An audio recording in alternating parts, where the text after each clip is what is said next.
ನಮಸ್ಕಾರ ಸ್ನೇಹಿತರೆ, ಎಲ್ಲರಿಗೂ ಬೆಳಗಿನ ಜಾವದ ಶುಭೋದಯ.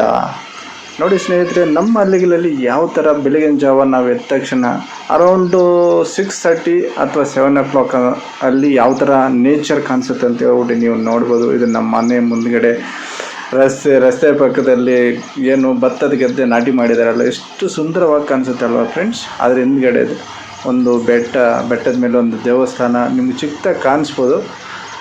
ಬಟ್ ಆದರೆ ತುಂಬ ಸಿಂಪಲಾಗಿ ತುಂಬ ಖುಷಿಯನ್ನು ಕೊಡುತ್ತೆ ಈ ಥರ ನೇಚರ್ ನೋಡೋಕ್ಕೆ. ಇಲ್ಲಿ ನೋಡಿ ಫ್ರೆಂಡ್ಸ್, ಶುಭೋದಯವಾಗ್ತಿದೆ 7 ಗಂಟೆ ಸಮಯದಲ್ಲಿ. ಯಾವ ಥರ ಸೂರ್ಯನ ಕಿರಣಗಳು ಹೊರಸೂಚುತ್ತಾ ಇದೆ ಅಂತ ಹೇಳ್ಬಿಟ್ಟು ನೀವು ನೋಡ್ಬೋದು. ಮೋಡ ನೋಡಿ ಎಷ್ಟು ಚೆನ್ನಾಗಿ ಕಾಣಿಸುತ್ತೆ ಅಲ್ವಾ. ಇಂತಹ ಬ್ಯೂಟಿಫುಲ್ ನೇಚರನ್ನು ನಾವು ಕೆಲವೊಂದು ಟೈಮಲ್ಲಿ ಮಾತ್ರ ನೋಡ್ಬೋದು. ಇದರಿಂದ ನಮ್ಮ ಮನಸ್ಸು ಸಂತೋಷಪಡಿಸುತ್ತದೆ. ಅದೇ ರೀತಿಯಾಗಿ ತುಂಬ ಎಷ್ಟೊಂದು ಮನಸ್ಸಿಗೆ ಉಲ್ಲಾಸವನ್ನು ನೀಡುತ್ತದೆ ಈ ಥರ ನೇಚರ್ ನೋಡೋಕ್ಕೆ. ನಮ್ಮ ಮನೆ ಮುಂದ್ಗಡೆ ನಾವು ಕಬ್ಬಿನ ಏನು ಗಿಡ ಹಾಕಿದ್ದೀವಿ, ಅದ್ರ ಪಕ್ಕದಲ್ಲಿ ಏನು ಪಕ್ಷಿಗಳು ಏನು ಸೌಂಡ್ ಮಾಡ್ತಕ್ಕಂಥ ಸೌಂಡು ಯಾವ ಥರ ಕೇಳಿಸುತ್ತೆ ಅಂತ ಹೇಳ್ಬಿಟ್ಟು ನಾವು ನೋಡ್ಬೋದು. ಸೊ ನೆಕ್ಸ್ಟ್ ವೀಡಿಯೋದಲ್ಲಿ ನೋಡೋಣ.